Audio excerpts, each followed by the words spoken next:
하나님 우리 아버지와 우리 주 예수 그리스도로부터 오는 은혜와 평강이 오늘 이렇게 주일 공동 예배 참석하신 우리 모든 교회에게 함께 있기를 바랍니다. 오늘은 교회력으로 예수 그리스도의 고난과 죽음의 의미를 생각하는 절기인 사순절의 첫 번째 주일입니다. 그래서 십자가 되어 고상으로 바뀌었고 그 다음에 참회 그런 것을 상징하는 이제 자주색으로 바뀌었습니다. 이 사순절 첫 번째 주일에 저는 누가복음 4장 1절부터 13절까지의 말씀으로 이제 하나님의 은혜를 성도 여러분들과 나누고자 하는 겁니다. 성도 여러분, 마틴 루터에 의해 종교개혁이 일어나기 바로 1년 전인 1516년 영국의 정치가이자 법률가인 토머스 모어는 유토피아라는 그런 책을 냅니다. 여기서 유토피아는 이 세상에는 없는 그런 이제 장소를 의미하죠. 토머스 모어는 이 책에서 화폐가 없는 공동체 사회를 통해서 우리 인간 사회의 많은 불합리 그리고 이제 불평등이 없어진 그런 이상적인 사회를 그리고 있습니다. 또한 대중에게는 잘 알려져 있지 않지만 이 유토피아가 출판된 지 약 100년쯤 후에는 영국의 경험주의 철학자인 프란시스 베이컨도 새로운 아틀란티스라는 그런 책을 냅니다. 이 책에서 베이컨은 이제 과학 기술의 발달로 인한 아주 이상적인 그런 인간 사회를 그리고 있는 겁니다. 그런데 토머스 모어의 유토피아와 베이컨의 새로운 아틀란티스에서 이들이 소망했던 이상적인 나라의 공통점이 있습니다. 그 공통점의 첫 번째는요, 이들이 소망하는 이상적인 나라에서는 우리 인간이 우리를 괴롭히는 고통으로부터 완전히 해방되었다는 겁니다. 그리고 두 번째는 이 이상적인 나라는 외부 세계와는 어느 정도는 이제 격리되어 있다는 점이죠. 그러면 이들이 소망하던 이런 이상적인 나라의 모습, 즉 유토피아와 예수님께서 선포하셨던 하나님 나라와는 과연 어떤 차이가 있을까요? 오늘 말씀에 따르면 예수님께서는 세례받으신 후에 성령에게 이끌리셔 광야에서 마귀로부터 3가지 시험을 받으십니다. 그러므로 예수님의 이 시험은 야고보 기자가 얘기했던 각 사람이 시험을 당하는 것은 자기의 욕심에 이끌려 유혹에 빠지기 때문이다 라는 그런 시험이 아니라는 겁니다. 바로 성령에 의한 시험이었다는 겁니다. 그러면 예수님께서 받은 이 3가지 시험에 대해 저와 함께 한 가지씩 좀 살펴봅시다. 먼저 첫 번째로 마귀는 예수님을 향해 내가 만일 하나님의 아들이라면 이 돌들에게 명하여 떡이 되게 하라 라고 시험합니다. 아마도 이 시험은 현재 예수님께서 오랜 금식을 통해 배가 매우 고프셨으므로 하나님의 아들인 당신 자신의 능력을 이용해서 이 배고픔의 고통으로부터 좀 벗어나라 라는 그런 시험이죠. 그런데 저는 이런 유혹을 하는 마귀에게 오히려 이렇게 좀 물어보고 싶습니다. 하나님의 아들이시며 많은 이적을 베푸는 능력이 있는 예수님이 왜 돌을 떡으로 바꾸시는 방법을 아예 몰라서 진작부터 안 드시고 굶고 계셨을까라는 겁니다. 즉 예수님께서는 이유가 있으셔서 당신의 능력을 사용하지 않으셨던 거죠. 그러면 그 이유는 과연 어떤 것일까? 그것은 사람은 떡으로만 살 것이 아니다 라는 예수님의 대답에서 어느 정도 힌트를 얻을 수 있습니다. 그리고 이런 힌트를 우리에게 아주 잘 나타내는 그런 말씀이 있죠. 바로 주기도문에서 일용할 양식을 주십시오 라는 주님의 간구인 겁니다. 그리고 이 간구는 우리의 양식을 공급해 주시는 분은 진정 하나님이시다 라는 그런 고백이라는 겁니다. 우리가 한번 차근차근 생각해 봅시다. 우리가 배고파서 밥을 먹기 위해서는 먼저 농부가 수고하여 땅으로부터 쌀을 얻어야 합니다. 그리고 그 쌀이 여러 단계를 거쳐 시장까지 옵니다. 그러면 우리 자신이 수고하여 번 돈으로 시장에서 내가 먹을 쌀을 사죠. 그리고 그런 후에 우리는 각자 집에서 우리의 노력으로 요리해서 밥을 지어서 먹습니다. 즉 우리가 밥 먹는 일은 우리의 손으로 다 합니다. 그러나 일용할 양식을 주십시오라는 이 간구는 마치 우리가 하는 것처럼 겉으로는 보일지라도 일상에 먹는 일까지 그 뒤에 숨어 계시는 하나님의 통치 그리고 그분의 돌보심을 인정하라는 고백이라는 겁니다. 오늘 신명기 26장 10절의 말씀은 이것을 아주 잘 나타내고 있죠. 주님께서 내게 주신 땅의 철 열매를 내가 여기에 가지고 왔습니다. 즉 농부가 자기 땀의 수고를 통해 얻은 열매 또한 실상은 하나님께서 주신 것이라는 겁니다. 이런 의미로 종교개혁자 마틴 루터는 그의 소규리 문답에서 일용할 양식을 달라라는 이 간구는 바로 매일의 양식을 주시는 분은 하나님이심을 깨닫고 그분께 감사하며 받기 위해 기도하라 라고 가르쳤던 겁니다. 예수님께서는 분명히 하나님의 아들이십니다. 그러므로 예수님께서는 돌을 떡으로 만들 능력이 분명히 있으셨습니다. 그러나 바로 이러한 예수님의 놀라운 능력에, 즉 기적의 능력에 유혹의 함정이 있는 겁니다.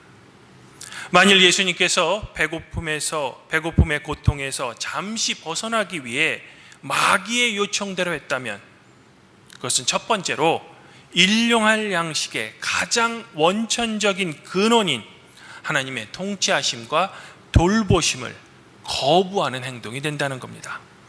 또한 두 번째는 농부가 땀을 흘려 곡식을 얻어서 인간의 배고픔의 문제를 해결해야 하는 하나님께서 세우신 창조의 질서를 어기게 된다는 거죠. 즉 하나님의 돌보심을 부정하는 인간의 독립선언이 된다는 겁니다. 그리고 바로 이러한 하나님 없이 살겠다라는 인간의 이 독립선언이야말로 우리 인간의 오만이며 우리 죄의 근원이라는 겁니다. 이러하게 예수님께서는 돌을 떡으로 바꾸라라는 이 마귀의 유혹에 대해 일용할 양식을 제공해 주시는 분은 바로 말씀이신 하나님이라는 사실을 마귀에게 대답했던 겁니다.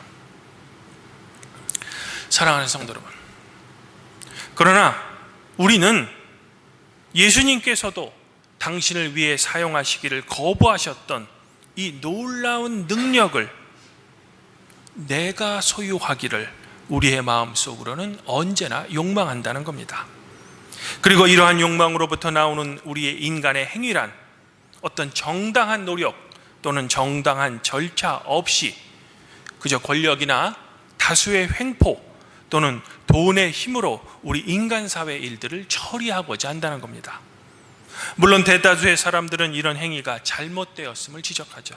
그러나 여전히 부정할 수 없는 사실은 이런 잘못된 행위를 지적하는 그 사람의 마음 저편에도 나도 그런 능력이 있었으면 좋겠다라는 부러움이 숨겨져 있다는 겁니다. 그러므로 예수님의 이 첫 번째 유혹은 우리 인간이라면 누구나 가지고 싶어하는 우리 인간 내면 깊은 곳에 숨겨져 있는 놀라운 능력을 소유하고자 하는 우리의 유혹이라는 겁니다. 예수님께서는 이런 내면 깊은 곳의 유혹을 하나님의 말씀으로 단연코 거부하셨다는 겁니다. 그러면 이제 두 번째 시험에 대해서도 한번 살펴봅시다. 마귀는 첫 번째 시험이 실패하자 예수님을 이렇게 유혹합니다. 이 땅의 모든 권위와 그 영광을 내가, 즉 마귀가 너에게 주리라.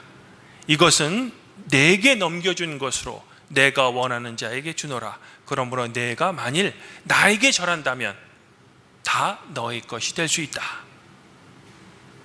사랑하는 성도 여러분, 바로 이 마귀의 말에 함정이 있는 겁니다. 마귀는 분명 예수님께 천하만국을 보여주면서 이것은 나 마귀에게 넘겨준 것이다 라고 말하고 있습니다. 즉 이 세상의 통치자는 마귀 자신이라는 거죠.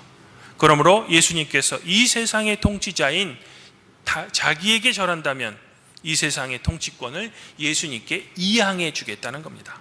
그러므로 이 마귀의 유혹은 결국 이 세상의 통치자는 과연 누구냐라는 질문으로 귀결되고 있는 겁니다. 저는 여기서 이 마귀에게 또 한 번 이렇게 묻고 싶죠. 예수님께서는 원래 하나님의 아들이시고 그렇다면 이 세상에 대한 통치권을 이미 예수님께서는 가지고 계신데 왜 굳이 이 세상이 자기 것이라고 주장하는 마귀로부터 그 영광과 권위를 또 받으셔야 하는가라는 겁니다. 예수님께서는 이 두 번째 시험에 대해서도 주 너의 하나님을 경배하고 다만 그를 섬기라 라고 답하셨다는 겁니다.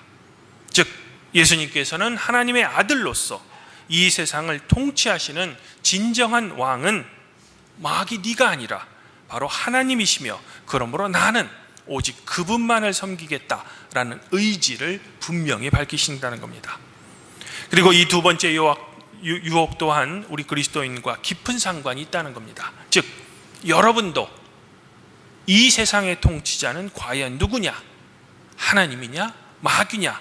라는 이 질문에 대해 성도 여러분들 각자의 답변이 반드시 있어야 된다는 겁니다. 이제 마귀는 마지막으로 세 번째 시험을 합니다. 그것은 성전 꼭대기에서 뛰어내리라는 겁니다. 즉 하나님의 보호하심을 마귀 자신에게 보여달라는 요청입니다. 마치 어떤 어린아이에게 부모가 너를 과연 사랑하는지 나에게 보여달라라는 요구와 비슷한 겁니다. 근데 예수님께서 왜 그걸 굳이 마귀에게까지 보여주셔야만 합니까? 그러나 사실 이 세 번째 유혹은 예수님께서 십자가에 달려 돌아가시기 마지막 순간에도 비슷한 유혹을 당하십니다. 그것은 바로 군인들이 예수님을 희롱하면서 내가 만일 유대인의 왕이라면 내가 너를 구원해보라 라고 조롱했다는 겁니다. 십자가에서 한번 내려와 봐라는 거죠. 즉 너 자신도 구원하지 못하는 존재가 어떻게 다른 존재를 구원할 수 있느냐라는 비웃음이라는 겁니다. 성도 여러분, 그런데 우리 또한 이 세 번째 유혹에 아주 잘 넘어갑니다. 왜냐하면 우리 인간은 끊임없이 내가 소유하고 있는 권세 그리고 능력을 어떻게 하든 다른 사람에게 보여주기를 간절히 원하기 때문이죠. 즉 권세와 능력을 다른 사람 앞에 보여줌으로써 나의 존재감, 나의 정체성을 그들로부터 찾기 원하기 때문이라는 겁니다.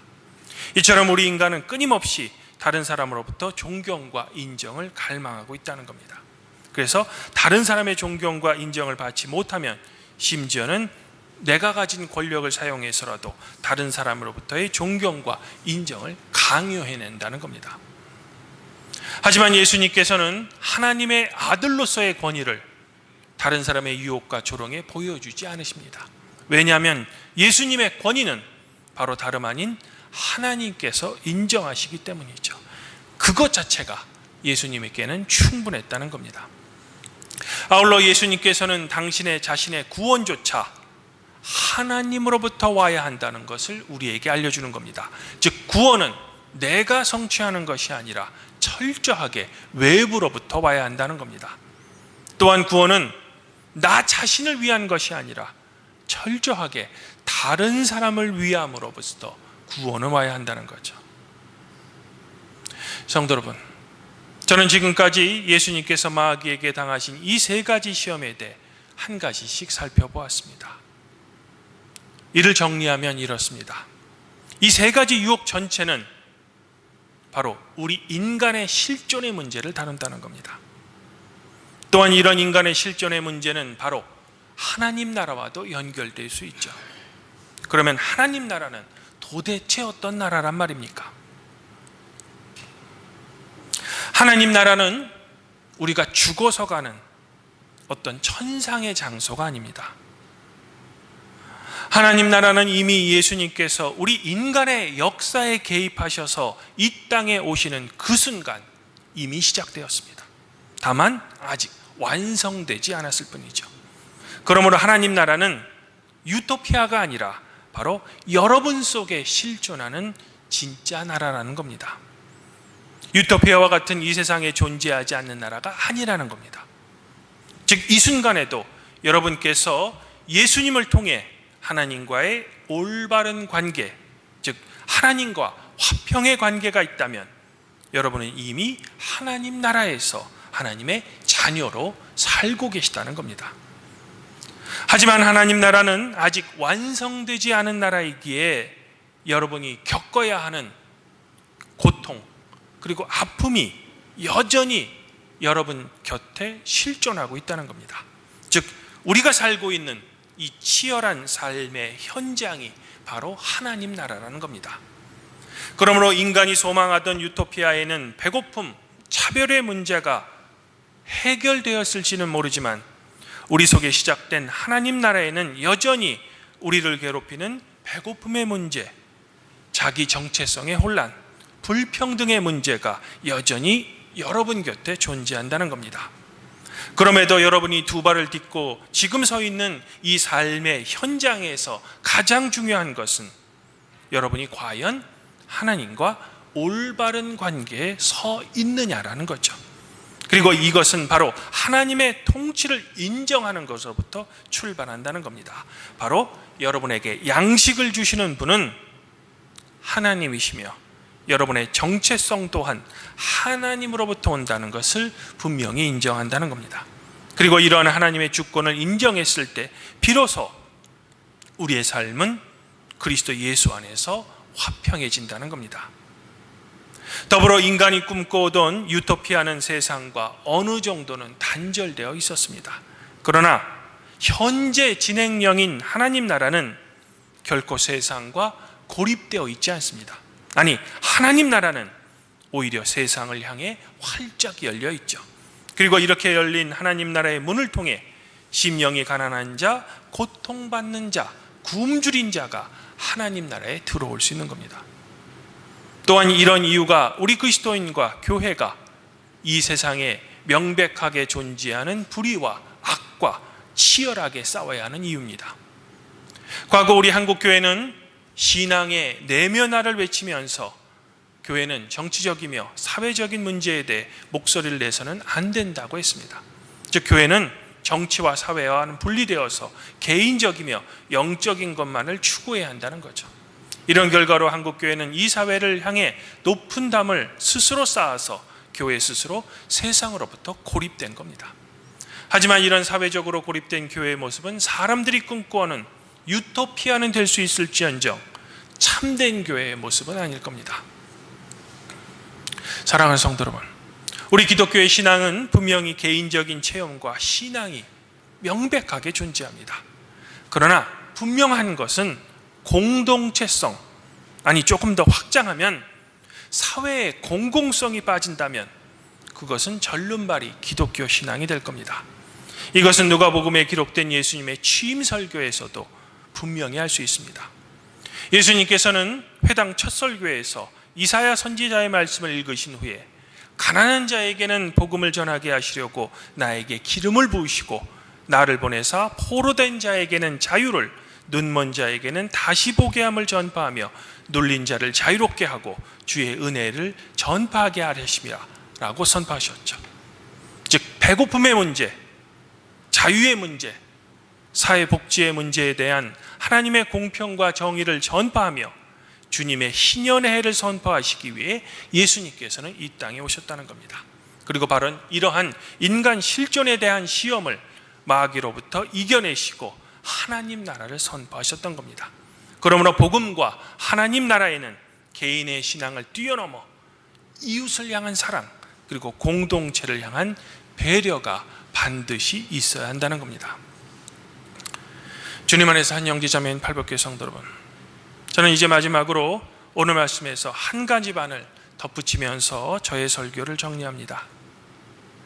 그것은 오늘 말씀 중 13절에서 마귀가 모든 시험을 다한 후에 얼마 동안 떠나갔다라는 겁니다. 즉 마귀의 시험은 멈추지 않고 계속될 겁니다. 아마도 이런 끊임없는 마귀의 시험에 있는 것을 누구보다도 더 잘 알았던 사도 바울은 에베소서 6장 10절부터 17절에서 마귀와의 영적 전쟁에 대해 여러분에게 이렇게 경고하고 있습니다. 내가 끝으로 말합니다. 여러분은 주님 안에서 그분의 힘찬 능력으로 굳세게 되십시오. 마귀의 관계에 맞설 수 있도록 하나님이 주시는 온몸을 덮는 갑옷을 입으십시오. 우리의 싸움은 인간을 적대자로 상대하는 것이 아니라 통치자들과 권세자들과 이 어두운 세계의 지배자들과 하늘에 있는 악한 영들을 상대로 하는 것입니다. 그러므로 하나님이 주시는 무기로 완전히 무장하십시오. 그래야만 여러분이 이 악한 날에 이 적대자들을 대항할 수 있으며 모든 일을 끝낸 뒤에 설 수 있을 것입니다. 그러므로 여러분은 진리의 허리띠를 허리에 동이고 정의의 가슴막이로 가슴을 가리고 버티어 서십시오. 발에는 평화의 복음을 전할 자비를 하십시오. 이 모든 것에 더하여 믿음의 방패를 손에 드십시오. 그것으로 여러분은 악한 자가 쏘는 모든 불화살을 막아서 꺼버릴 수 있을 것입니다. 그리고 구원의 투구를 받고 성령의 검, 곧 하나님의 말씀을 받으십시오. 마귀의 시험은 여전히 시간과 공간을 뛰어넘어 여러분을 넘어뜨리려고 호신탐탐 그 기회를 엿보고 있습니다. 그리고 안타깝지만 마귀와의 이 영적 싸움에서 여러분은 결코 여러분의 힘만으로는 이길 수 없습니다. 오직 하나님께서 주시는 무기, 즉 하나님의 말씀으로 여러분은 무장하셔야만 합니다. 그러나 아무쪼록 하나님이 주시는 무기인 하나님의 말씀으로 무장하셔서 언제나 여러분을 집어삼키려고 유혹하는 그 마귀로부터 승리하시는 우리 발복교회 성도 여러분들이 되시기를 지금 주님의 이름으로 축원드립니다. 우리는 이 싸움에서 최후 승리를 얻을 때 마침내 평화의 나라에 다다라서 영광의 주님을 만나실 수 있을 것입니다. 그리하면 모든 지각에 뛰어나신 하나님의 평강이 그리스도 예수 안에서 성도 여러분들의 마음과 생각을 지키실 것입니다.